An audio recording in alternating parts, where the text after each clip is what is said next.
देख करके भ्रमित मत होना, ये स्वामी महाराज ने कहा। लेकिन हम आप भ्रमित हो गए।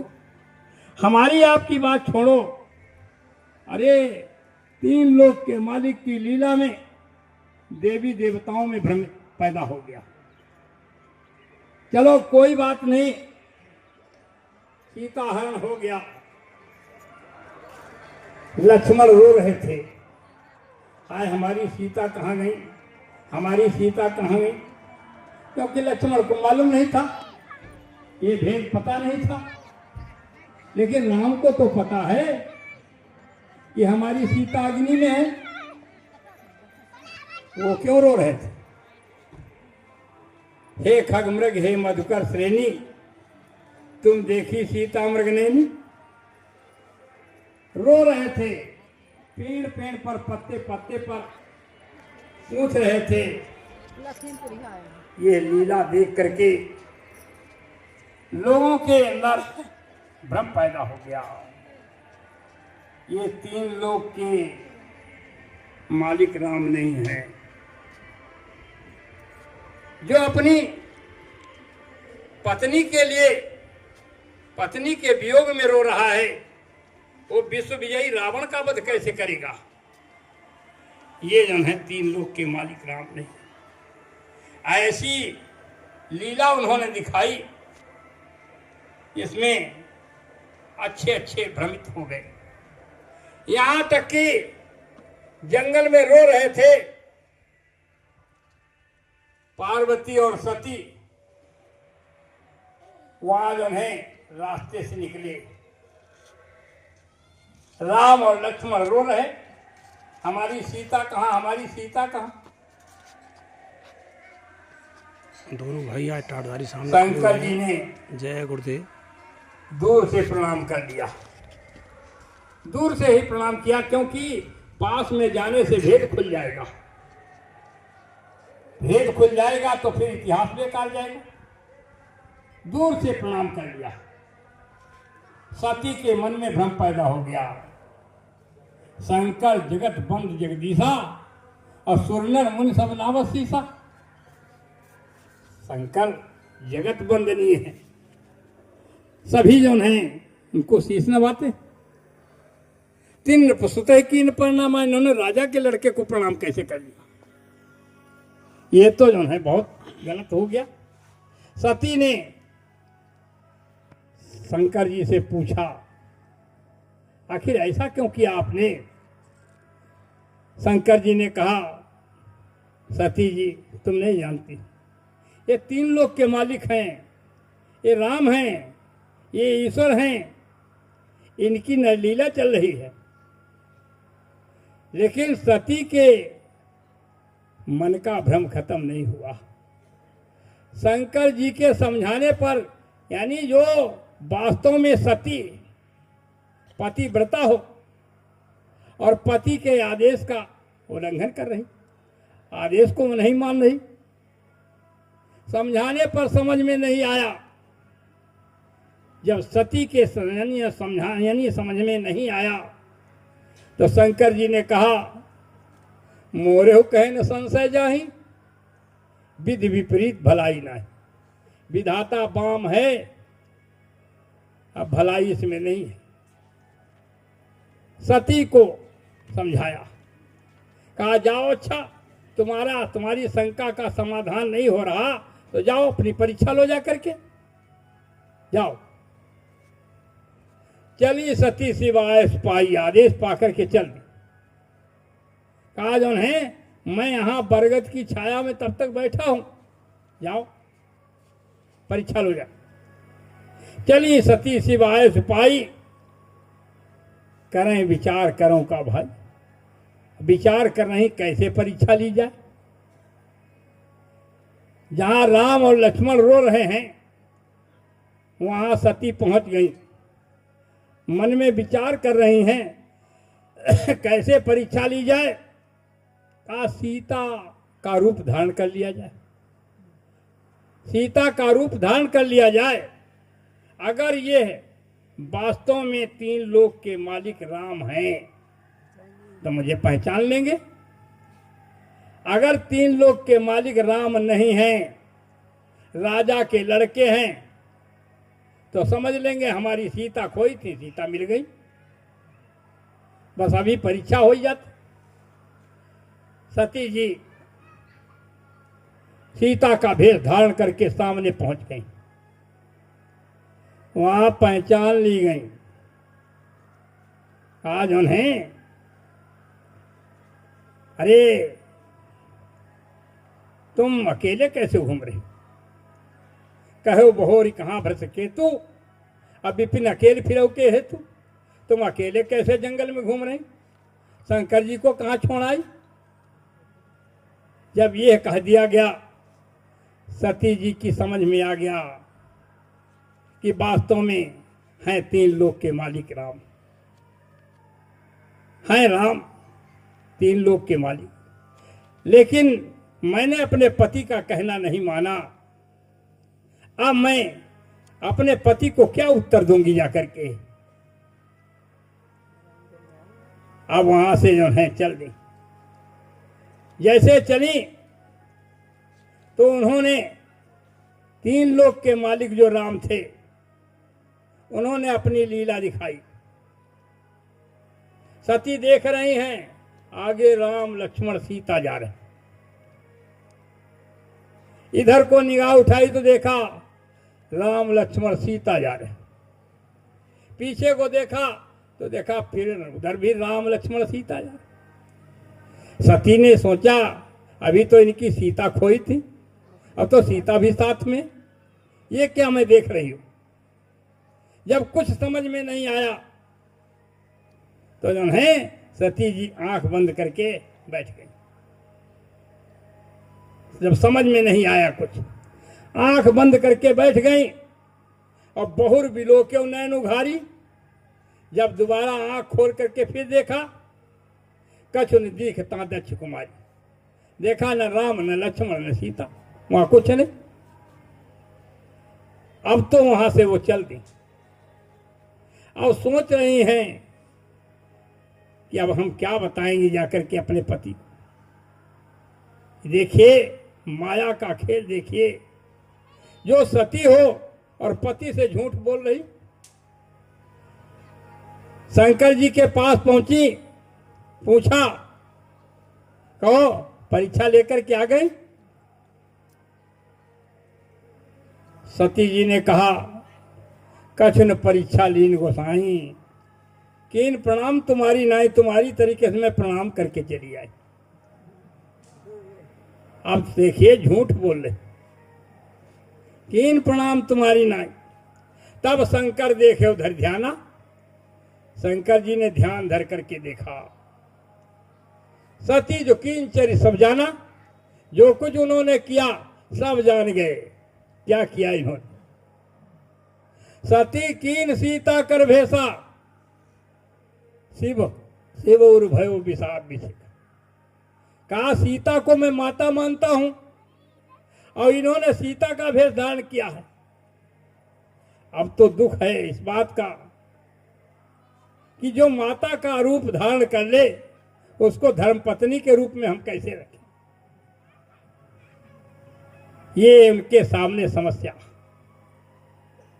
शंकर जी ने प्रण कर लिया, यही तन सती भेंट अब नाही और शिव संकल्प कीन मन माही। पति से परित्याग हो गया। जी अगर हैं तो बताओ कहाँ? कहते हैं ना कि बाबा जी को आप कहते हैं बाबा जी हैं, बाबा जी हैं, लेकिन बाबा जी हैं तो आप बताइए कहाँ हैं? लेकिन ये भेद खुल जाएगा, इतिहास बेकार जाएगा। सीता कहाँ है? ये भेद नहीं खुला। सीता अग्नि में है लेकिन भेद नहीं खुला। भेद खुल जाएगा, इतिहास बेकार जाएगा। राम ने जाकर के बंदरों से मित्रता की। लक्ष्मण को जब नहीं मालूम सीता, असली सीता कहाँ है, तो बंदरों को क्या पता? बंदरों से तो मित्रता बाद में हुई। वो क्या जाने असली सीता की मैं खोज कर रहा हूं कि नकली सीता की खोज कर रहा। बस जो है जाकर के और जो है पता लगा लिया। अब वो पुतला जहां है उस पुतला का पता लगाया। पुतला बोल रहा है, पुतला चल रहा है, असली सीता अग्नि में। सारे राक्षसों का वध हो गया। रावण मार दिया गया, कुंभकर्ण मार दिया गया, मेघनाद मार दिया गया, सारे राक्षस मार दिए गए। फिर क्या हुआ? वो लंका से पुतला लाया गया। पुतला बोल रहा है, पुतला चल रहा है भी। पुतला लाया गया और विभीषण ने कहा, ऐ राम, तुम्हारी सीता आ गई लंका। बड़ी बेसब्री से आपका इंतजार कर रही थी। आपकी सीता आ गई है, आप अपनी सीता से मिल लीजिए। राम ने कहा, ऐसे इन सीता से मिलेंगे? इतने दिन वहां राक्षसों के यहां रहे हैं, ऐसे हम इन सीता से मिलेंगे? कहा फिर क्या करोगे?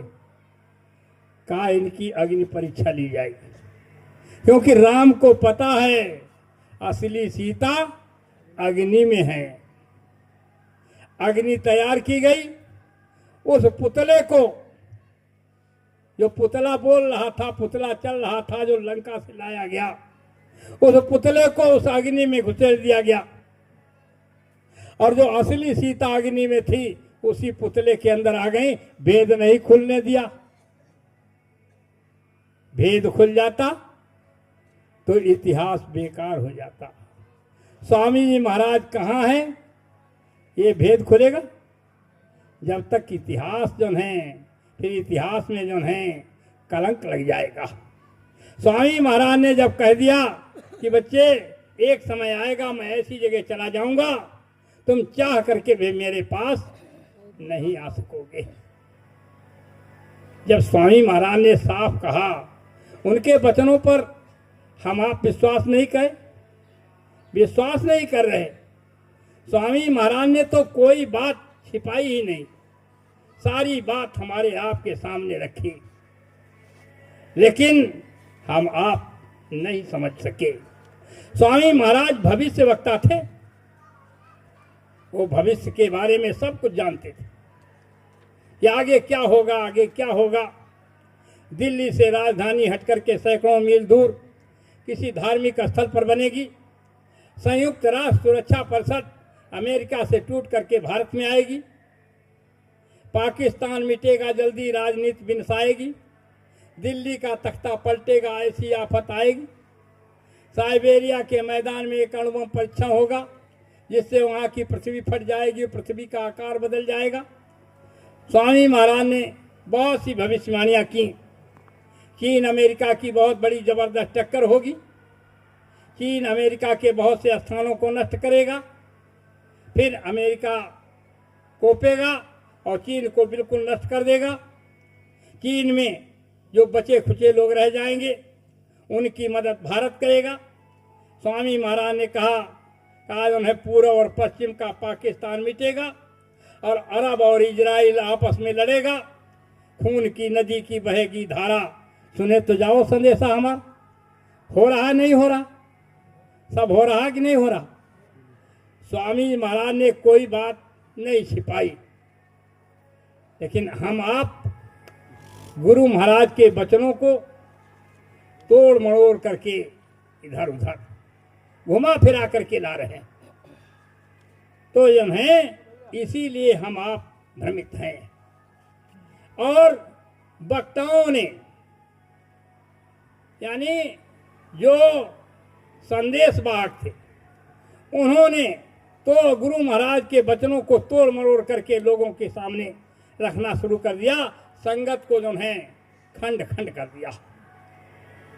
वो जो है कोई अपनी बात सुना रहा, कोई अपनी बात सुना रहा, एक बात लेकर के उड़ गया गुरु महाराज की। जब हम आप अंधे हैं, हम आपको पता ही नहीं है कि गुरु महाराज ने कितनी मेहनत की है, क्या किया है, उसके बारे में हम आपने कभी सोचा ही नहीं, विचार नहीं किया। ये पुतले का खेल त्रेता में हुआ, और द्वापर का इतिहास हम आप पढ़ते हैं, द्वापर का भी इतिहास ऐसा ही है। द्वापर में क्या हुआ, पांडवों की और कौरवों की आपस में नहीं बनती थी। कौरवों ने यानी दुर्योधन ने पांडवों के लिए अलग मकान बना दिया, तुम्हारे लिए अलग महल तैयार हो रहा, लाक्षागृह, लाख का मकान। लाख जानते हैं, लाख की चूड़ियां पहनी जाती थी। लाख का मकान, लाक्षागृह तैयार किया गया। और विदुर बनवाने वाले थे। विदुर से कहा दुर्योधन ने कि भाई पांडवों के लिए मकान तैयार करा दीजिए, पैसा जो कुछ भी लगेगा हम देंगे, लेकिन एक शर्त है, उस मकान के अंदर एक ही दरवाजा होना चाहिए, दूसरा नहीं, एक ही दरवाजा। विदुर भक्त थे, बनवा रहे थे, लेकिन सोच रहे थे मकान में 2 दरवाजे होने चाहिए, एक दरवाजा कैसे? भाई कोई आफत आ जाए, कोई परेशानी आ जाए तो दूसरे दरवाजे से निकल जाए, लेकिन एक दरवाजा क्यों? इसमें कोई दुर्योधन की चाल तो नहीं है। विदुर ने मिस्त्रियों से कहा भैया ऐसा है, दुर्योधन को तो कहना यह है कि एक ही दरवाजा होना चाहिए, लेकिन ऐसा करो कि पैसा हम तुमको दे देंगे, इसमें कोई दूसरा गोपनीय दरवाजा जरूर तैयार कर दीजिएगा। मिस्त्रियों ने कहा हमें तो पैसे ही चाहिए, हम गोपनीय दरवाजा तैयार कर देंगे। दरवाजा तैयार हो गया, सुरंग तैयार हो गई, अंदर से सुरंग, और सुरंग के ऊपर एक खंभा तैयार, खंभा लगा दिया गया, खंभा लगा दिया गया, जिससे पता न चले इसके अंदर दूसरा दरवाजा है। सुरंग तैयार हो गई। जब मकान तैयार हो गया, दुर्योधन ने कहा पांडवों से कि भाई अपने मकान में अब रहो जा करके, तुम्हारा मकान तैयार हो गया। कहा ठीक ठीक जाएंगे। पांडव वहां चल दिए। समय पर मां कुंती ने कहा ऐसा है, जब कोई नए मकान में रहता है तो ब्रह्मभोज करता, लोगों को भोजन कराता, तो ऐसा कीजिए ब्राह्मणों को भोजन तो करा दो। ब्राह्मणों को भोजन कराने के लिए निमंत्रण दे दिया गया। शाम तक भोजन चला। 5 ब्राह्मण और उन 5 ब्राह्मणों की मां बहुत दूर से आए थे बेचारे।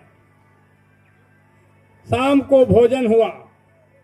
उसके बाद में कहा कि अब हमारा मकान तो दूर पड़ता है, घर तो दूर पड़ता है, अब हम अपने घर तो शाम को पहुंच नहीं पाएंगे। तो मां कुंती ने कहा कोई बात नहीं, नहीं पहुंच पाओगी, कोई बात नहीं है। अरे 5 हमारे लड़के और हम, और 5 तुम्हारे लड़के हो तुम, इसी मकान में ठहर जाओ, सुबह हो जाएगी तब चली जाना। उसी मकान में ठहर गए। शाम को भोजन करने के बाद सब सोने लगे।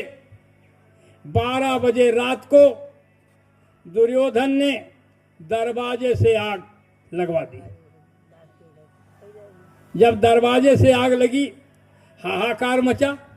एक ही दरवाजा है और दरवाजे से आग लगी। अब छटपटाहट पैदा हो गई, आग लग गई, आग लग गई, निकला कैसे जाए? तो उन्हें युधिष्ठिर महाराज ने पूछा अपने भाई, उनके जो हैं सहदेव एक भाई थे, सहदेव सगुनिया थे, सगुन विचार लेते थे। उनसे पूछा कही भाई आप बताइए क्या इसमें कोई दूसरा दरवाजा है? कहाँ है? तो कहाँ है? कहा ये खंभा है, इस खंभे को अगर कोई उखाड़ दे तो इसमें से दरवाजा निकल आएगा। भीम ताकतवर थे, उन्होंने हिलाया और हिला करके उसको उखाड़ दिया। जब खंभा उखड़ गया तो अंदर से सुरंग निकल आई और सुरंग से पांचों पांडव और मां कुंती बाहर निकल गए। पूरा लाख का मकान जल गया। 5 पांडव और पांचों पांडवों की मां उसी में जल गए। सवेरा हुआ, हाहाकार मचा। अरे जो है पांडव जल गए, पांडव जल गए, ये तो बहुत अनर्थ हो गया। दुर्योधन भी रो रहा, ऊपर से जो है रो रहा, अंदर से बहुत खुशी है। अब कांटा खत्म हो गया, रो रहा है। और जो है लाश अधजली जो पड़ी हैं, तो जो है एक औरत की लाश और 5 जो हैं पुरुषों की लाश।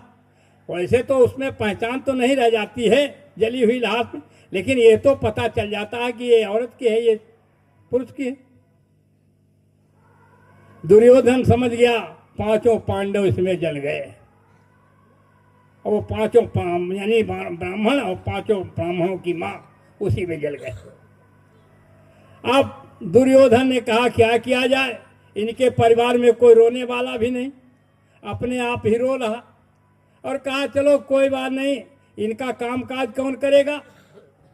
तो जो है उन्होंने जो है 13वीं और एकादशा भी, दुर्योधन ने जैसे स्वामी महाराज का 13वीं एकादशा, ऐसे ही वहां उस समय पर भी 13वीं एकादशा हो गया। अब तो समझ गया कि नहीं है, अब तो पांडव खत्म हो गए, कोई नहीं जानता। अब पांडव बेचारे जंगल में मारे मारे घूम रहे। मां कुंती, एक राजा द्रुपद था, उसकी एक कन्या थी द्रौपदी, उसका स्वयंवर था। उस राजा ने ये प्रण किया कि हमारी लड़की के साथ वही शादी करेगा जो मछली की आंख में तीर मार देगा। मछली ऊपर है, नीचे कड़ाही में तेल भरा हुआ, और मछली को देख करके नहीं मारना है, मछली की परछाई तेल में पड़ रही, और तेल में जो है मछली को देखना और मारना ऊपर। उस समय पर बड़े बड़े राजा उसके यहां पहुंचे, दुर्योधन भी पहुंचा वहां। वो सीता यानी उन्हें द्रौपदी के स्वयंवर में दुर्योधन भी पहुंचा, लेकिन कोई भी मछली की आंख में तीर नहीं लगा मार पाया।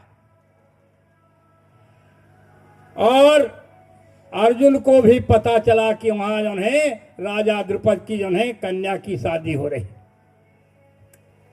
अर्जुन ब्राह्मण का भेष बनाए हुए जंगल में मारे मारे घूम रहा था।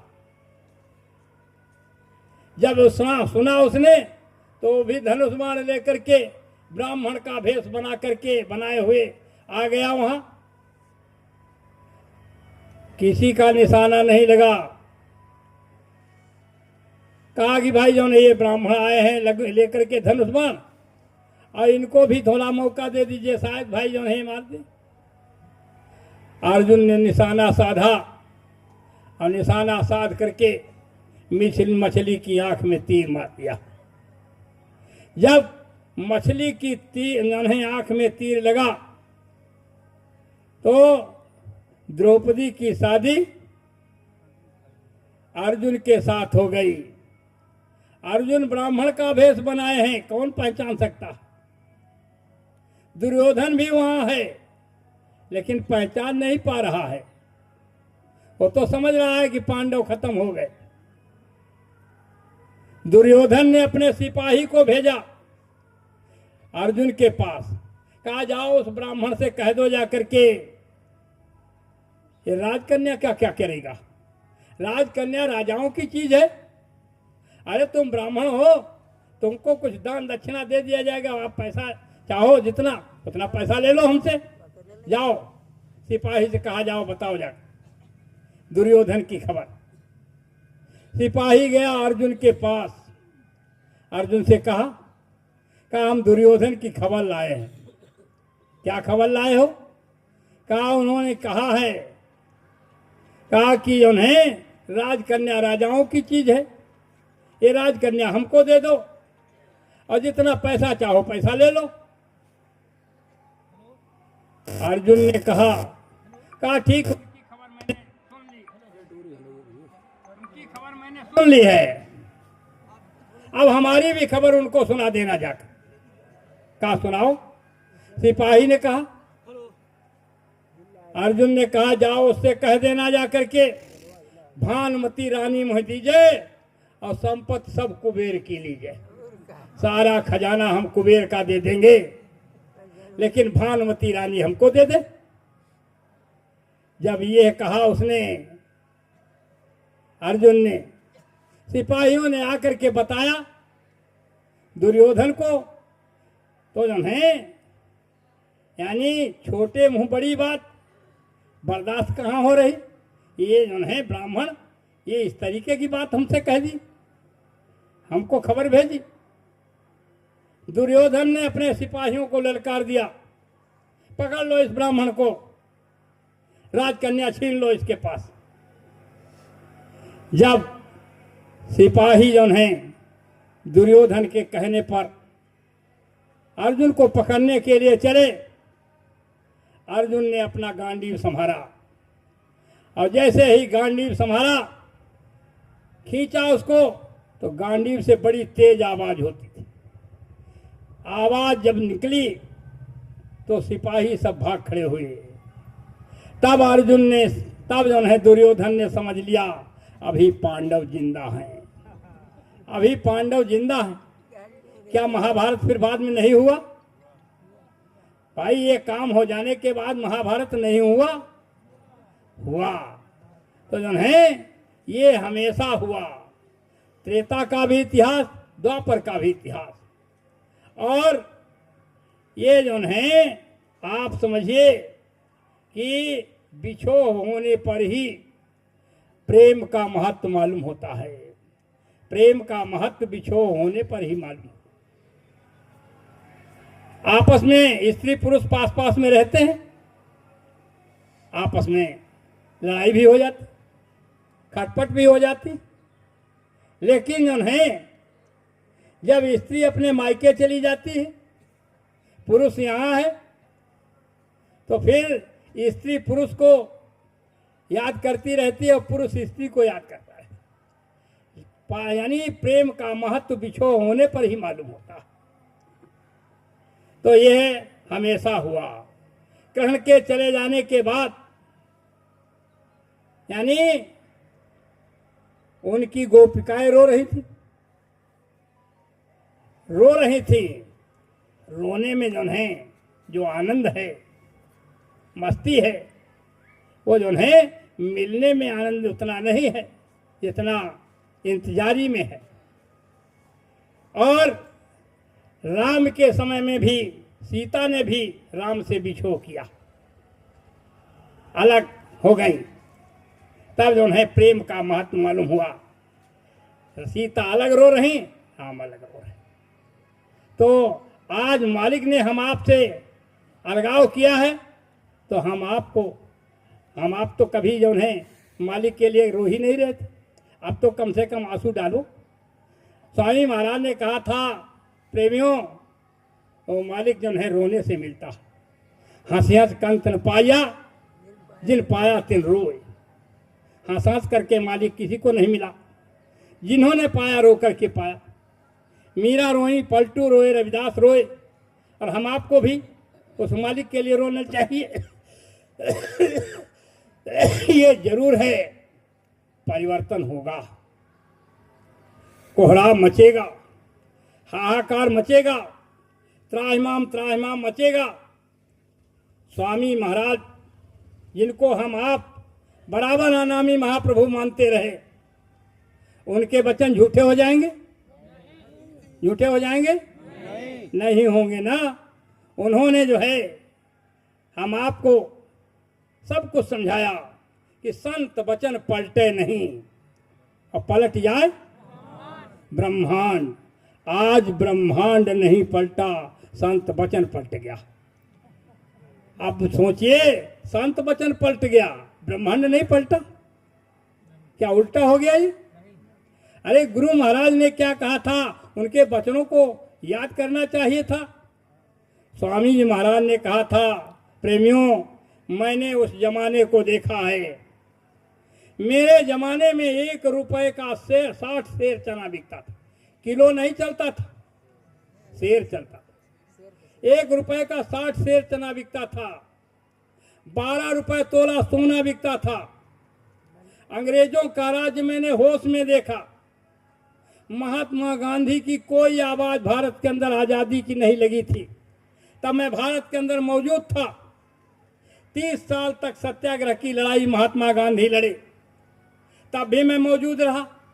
इतने दिन आजादी के बीत गए, तब भी मैं मौजूद हूं, और आगे भी मैं मौजूद रहूंगा। मुझको धोखा देने की कोशिश मत करो, मुझको धोखा देने वाले खुद ही धोखा खा जाए।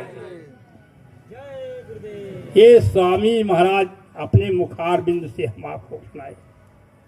स्वामी महाराज ने कहा प्रेमियों, कलयुग में कलयुग जाएगा और कलयुग में सतयुग आएगा, लेकिन बाबा ऐसे मानने वाला नहीं, ऐसे मानने वाला नहीं है। जब सतयुग आ जाएगा, तब मैं भारत के अंदर बड़े बड़े मंच लगाऊंगा।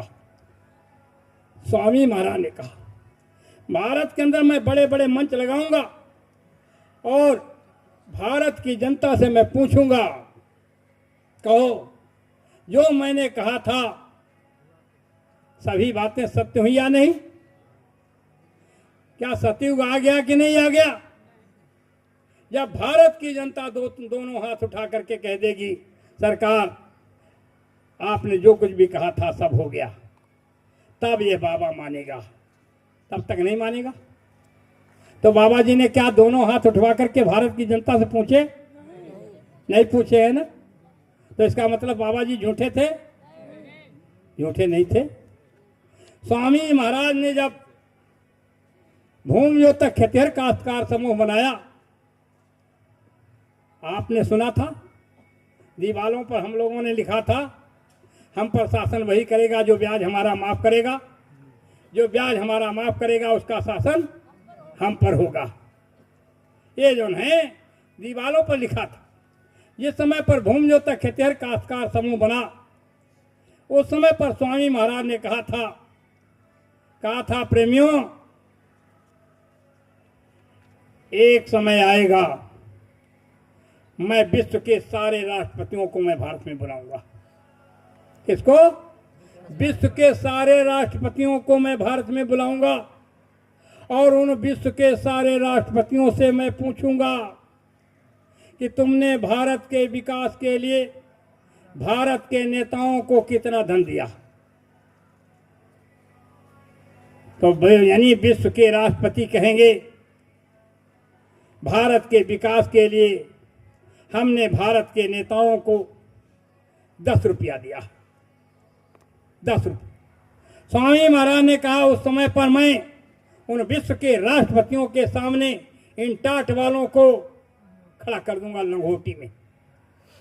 टाट उतरवा करके खाली लंगोटी में उनके सामने खड़ा कर दूंगा, और उनसे कहूंगा, विश्व के राष्ट्रपतियों से, आपने जो भारत के नेताओं को विकास के लिए पैसा दिया था, उससे भारत का विकास भारत के नेताओं ने ये किया कि भारत की जनता लंगोटी में आ गई, ये विकास किया।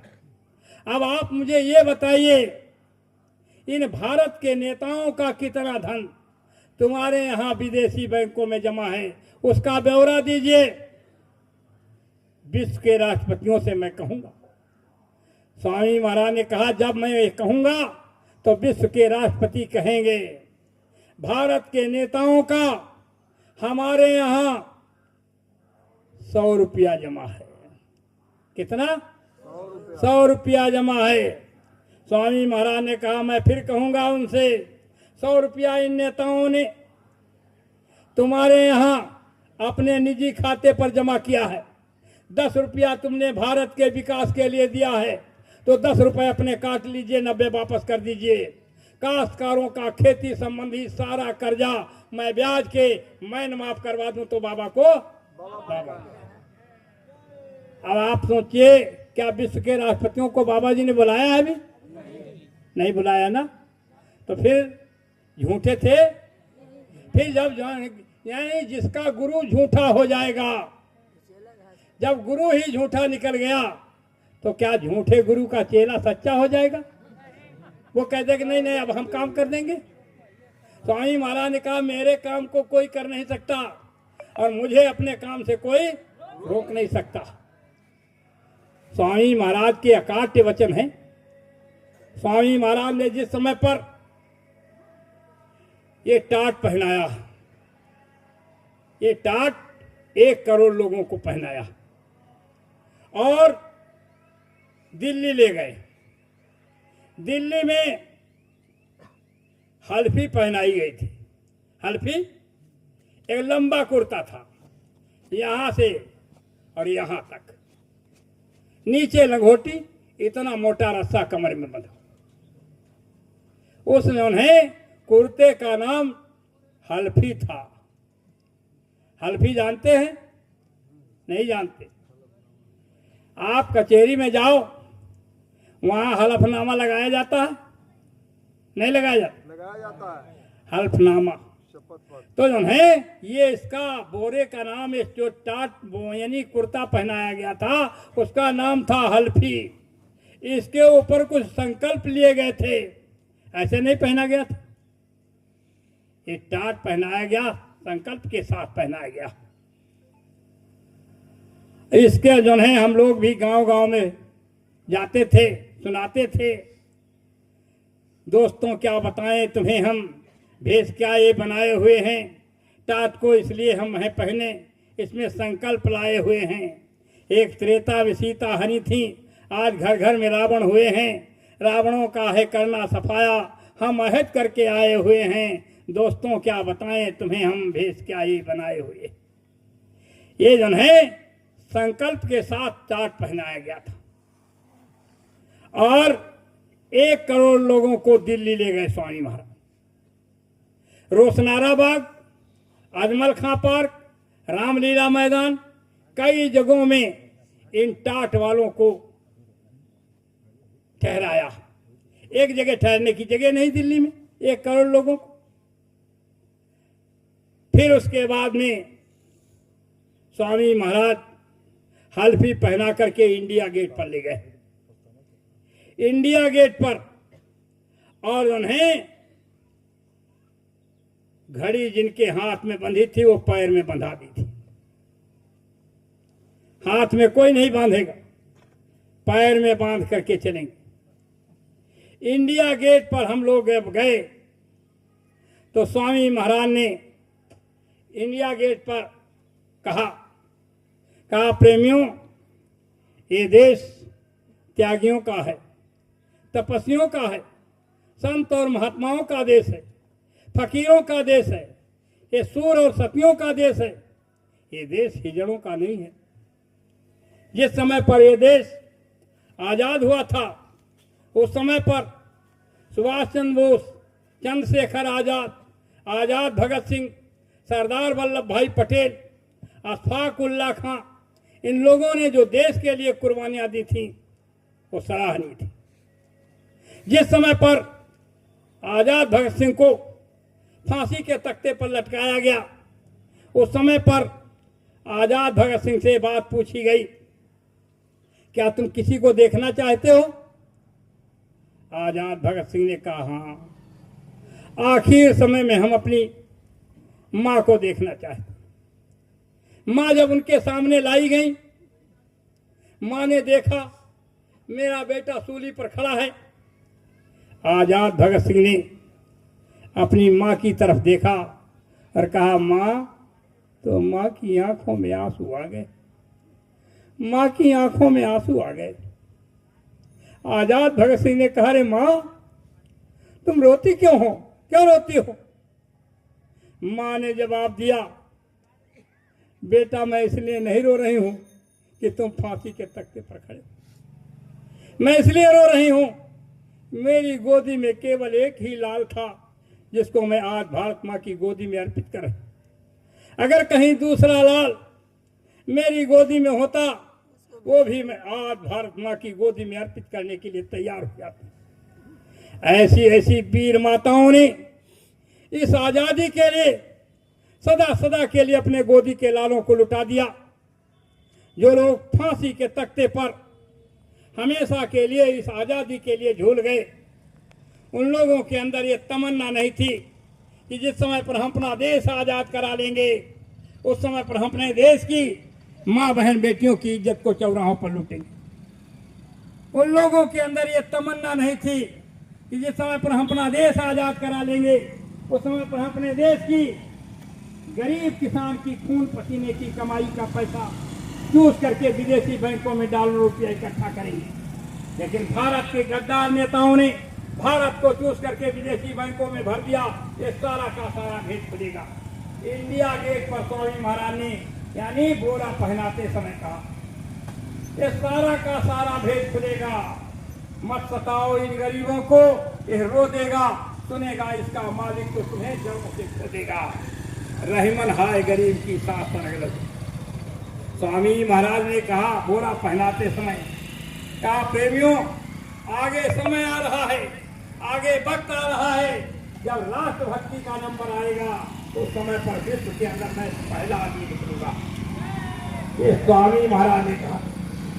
अब आप बताइए, स्वामी महाराज को तो लोगों ने विदा कर दिया, चले गए, लेकिन वो राष्ट्रभक्ति का पहला नंबर कौन लेगा?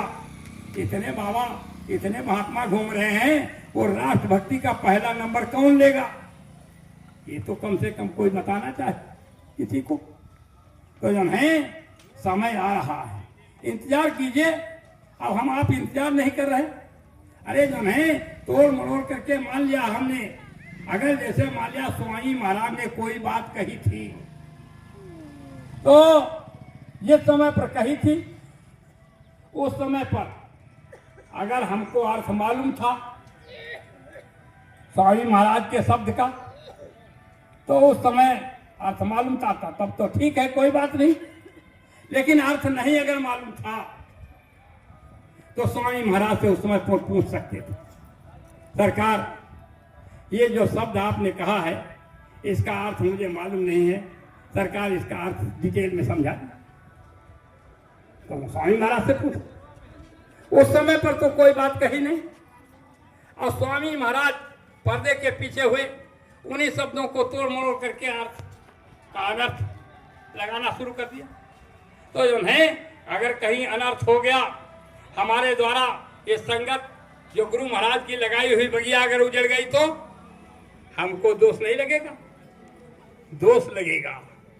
या तो जो है नहीं अगर मालूम है उसका अर्थ, स्वामी महाराज के यानी बताए हुए शब्द का अर्थ अगर नहीं मालूम है तो स्वामी महाराज के ऊपर ही छोड़ देना चाहिए कि सरकार हमारी बुद्धि वहां तक नहीं पहुंच रही है, आपने जो कुछ भी कहा है लेकिन उस शब्द का अर्थ मैं नहीं लगा पा रहा हूं, सरकार जो है अब जो है सरकार ये जो है आप जाने से, तो गुरु महाराज के ऊपर छोड़ दीजिए। लेकिन उस शब्द को जो है तोड़ मरोड़ करके जनता को, संगत को सुना करके और जो है अपनी जो है बात उठाना और उसके बाद में संगत को बिखेर देना, ये हमको आपको दोष लग जाएगा चाहिए था। तो ये जो है हम आप कर रहे हैं, गलत कर रहे हैं। 1 घंटे का समय दिया था। अच्छा, तो ये जो है हम आपने जो किया है गलत किया है। स्वामी जी महाराज ने हम सबको समझा दिया, बाकी नहीं रखी। अब आप सोचिए, विचार कीजिए, फूल बाग में काटे चालू करिए। महापुरुषों के वचनों को आप सुनिएगा। स्वामी महाराज ने फूलबाग में एक कार्यक्रम किया है जिसका जिक्र कल चल रहा था। फूलबाग में, कानपुर में, तो उस समय पर कानपुर फूलबाग में मैं भी गया था। कानपुर में फूलबाग में स्वामी महाराज ने क्या कहा है उसको बड़े ध्यान से आप सुनिएगा। हालांकि धर्म कर्म का संदेश स्वामी महाराज ने जो दिया है वो तो 45 मिनट तक, स्वामी महाराज ने कहा 45 मिनट की स्पीच आज भी कैच है, समय आने पर लोगों के सामने रखी जाएगी। वो कब समय आएगा, कौन सा समय आएगा जो 45 मिनट की स्पीच को लोगों के सामने, जनता के सामने रखा जाएगा? जिस समय पर स्वामी महाराज को हीरालाल दीक्षित ने ये पर्चे में लिख करके, यानी ऐसा सरकार द्वारा एक षड्यंत्र रचा हुआ था, स्कूली बच्चे भी लगाए गए थे ताकि ये जनता इस बाबा जी के से आस्था छोड़ दे, इसलिए जो है ये सब काम किया गया। और जो है हीरालाल दीक्षित ने यहाँ तक पर्चे में लिखा था कि बाबा जय गुरुदेव जी महाराज सुभाष चंद्र बोस अगर न निकले कानपुर में 23 जनवरी को फूलबाग में, तो दिल्ली के चांदनी चौक के चौराहे पर बिजली के खंभे में लटका करके मुझे फांसी की सजा दे दी जाए। यहाँ तक पर्चे में लिखा था। कानपुर में मैं गया था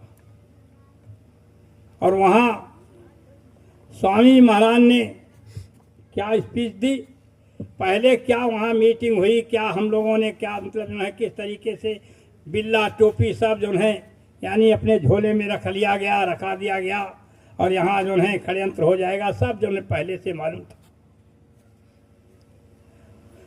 स्वामी महाराज जब मंच पर पहुंचे तो स्वामी महाराज ने यही शब्द कहा, प्रेमियों, इतने बड़े जन समुदाय को देख करके मुझे यह आभास होता है कि भारत की जनता आपको चाहती है।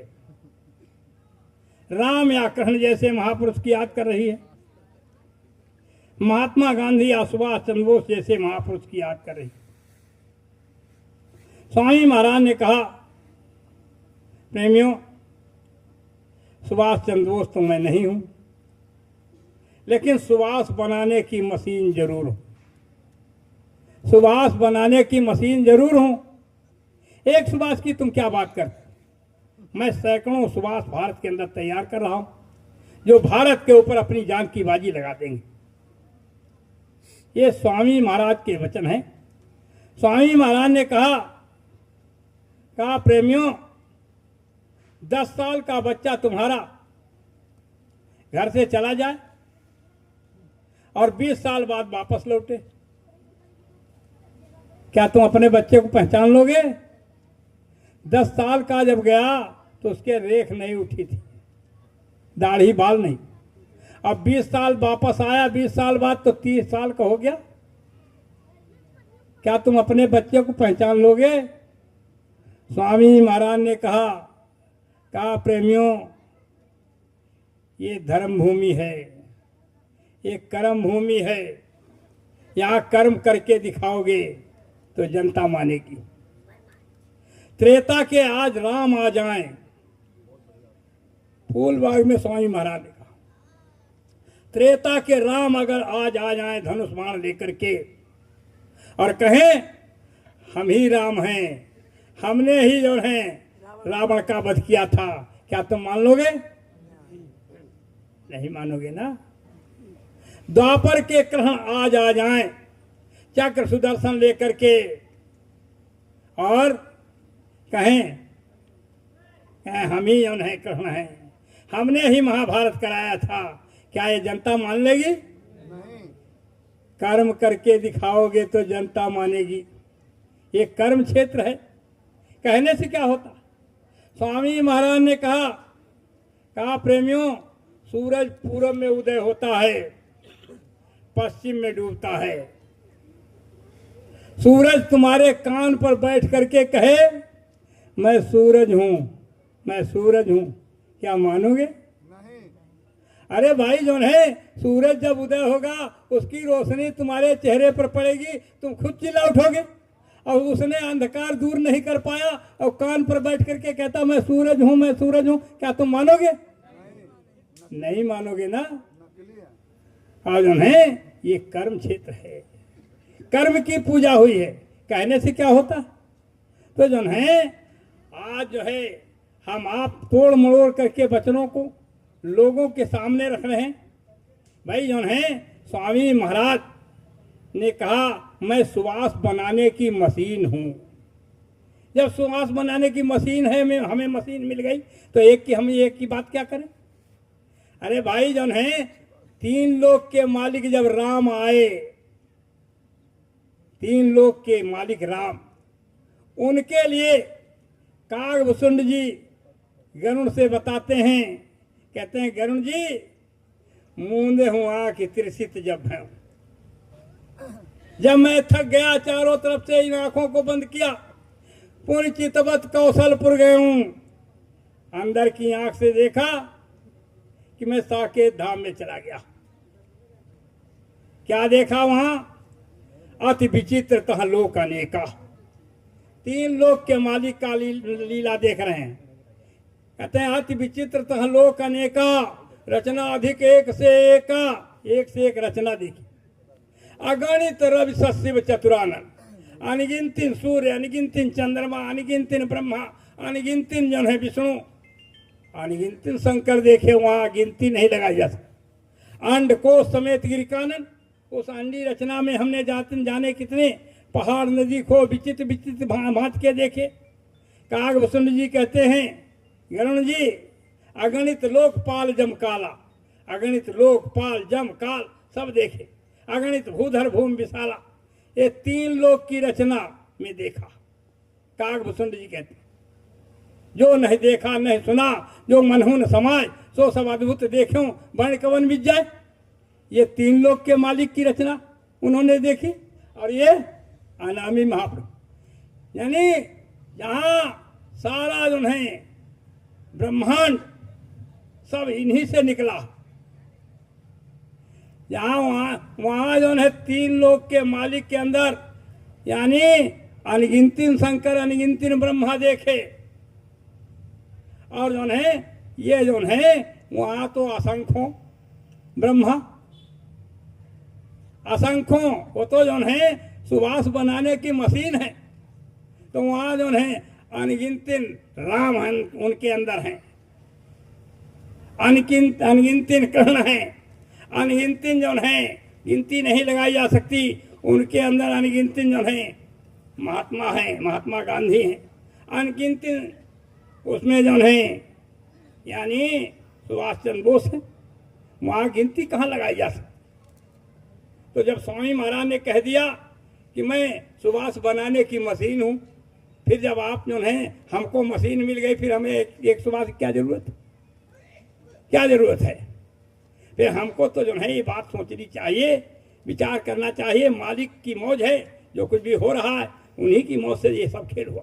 जब उन्होंने कहा आगे बच्चे छटनी होगी, कटनी होगी, फिर चटनी होगी, फिर उसके बाद जो शेष बचेंगे उनको भी आग और पानी में कुदा करके परीक्षा ली जाएगी, उसके बाद जो शेष बचेंगे उनको कुछ काम दिया जाएगा। जब वो बच्चे न्याय के तख्त पर खड़े होंगे, तो जैसे कृष्ण न्याय के तख्त पर खड़े होकर के अपने मामा कंस को नहीं माफ किया, उसी तरीके से बच्चे न्याय के तख्त पर खड़े होकर के अपने बाप को भी माफ नहीं करेंगे, तब सत्युग आएगा।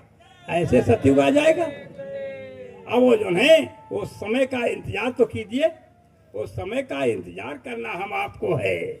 समय का इंतजार करो, समय आ रहा है। स्वामी महाराज ने कहा समय का इंतजार राम ने किया, और समय का इंतजार कृष्ण ने किया, और समय का इंतजार मैं भी कर रहा हूँ। तो जब स्वामी महाराज कहते हैं समय का इंतजार मैं भी कर रहा हूँ, तो समय का इंतजार हम आपको भी करना चाहिए। तो समय का इंतजार कीजिए, लेकिन हम आपको गुरु भक्ति का पाठ पढ़ाया गया है। गुरु भक्ति कैसी होती है ये पाठ पढ़ा कर मानेंगे। गुरु के ऊपर कैसे न्यौछावर हुआ जाएगा, कैसे बलिदान हुआ जाएगा, गुरु के अलावा कोई दूसरा संसार में पार नहीं कर सकता। बड़े ध्यान से, क्या समय आ गया? समय हो गया, ठीक है, कोई बात नहीं, फिर कभी समय मिल जाएगा तो जो है हम अपनी बात को फिर यहीं पर विराम दे रहे हैं। जय गुरुदेव। किसी को कोई भी इसमें शंका रखने की जरूरत नहीं, आप सब हमारे गुरु भाई हैं। जब ये नहीं एक ही पिता के पुत्र हैं तो इसमें भेद किस बात का है। लेकिन उन्हें हम आप में कोई न कोई अगर थोड़ी बहुत शंका अगर गुरु के प्रति है, तो जब गुरु को हम अनामी महाप्रभु मानते हैं तो फिर जो है गुरु के ऊपर कोई भी शंका नहीं होनी चाहिए। सारा खेल गुरु महाराज की मौत से हो रहा है। तो हम अपनी बात को यहीं पर विराम दे रहे हैं। कोई गलत शब्द किसी के लिए निकल गया उसके लिए माफ़ी चाहते हैं। जय